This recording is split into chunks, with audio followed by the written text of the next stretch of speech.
Familia este cea mai importantă instituție socială.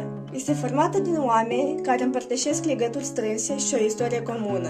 În acest video voi povesti despre povestea familiei mele, despre originile sale și momentele importante care au marcat evoluția ei de-a lungul timpului. Familia mea își are originile dintr-un sat mic din Republica Moldova. Strămoșii mei s-au ocupat cu agricultura și cu creșterea animalelor, trăind o viață modestă, dar plină de muncă și de sacrificii.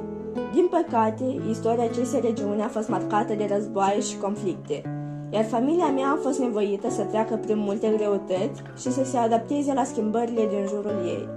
Acolo s-au întâlnit și părinții mei. Cei doi s-au îndrăgostit și s-au căsătorit la scurt timp după absolvirea facultății. Împreună, ei au format o familie nouă și au 2 copii, eu și fratele mai mare. Am crescut într-o casă plină de dragoste și de căldură, dar și de valori stricte și de principii morale solide. Am fost învățați să apreciem munca, să fim responsabili și să avem respect față de ceilalți.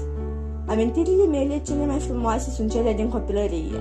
Îmi aduc aminte de zilele petrecute alături de familia mea, explorând orașul și împărțind mese delicioase la cină. Mama mea este o bucătăreasă excelentă și mereu se asigură că avem cele mai bune mâncăruri pe masă.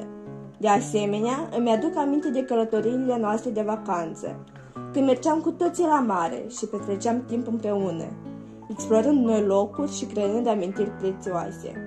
Astăzi, familia mea este formată din mine, fratele meu, părinții noștri și bunicii noștri. Suntem o familie unită, cu legături strânse și cu multe amintiri frumoase împreună.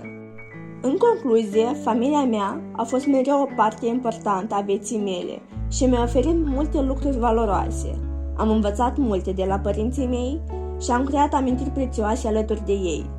Sunt recunoscătoare pentru tot ceea ce familia mea a făcut pentru mine și îmi doresc să-mi transmit valorile pe care le-am învățat mai departe, astfel încât generațiile următoare să le aprecieze la fel de mult ca și mine.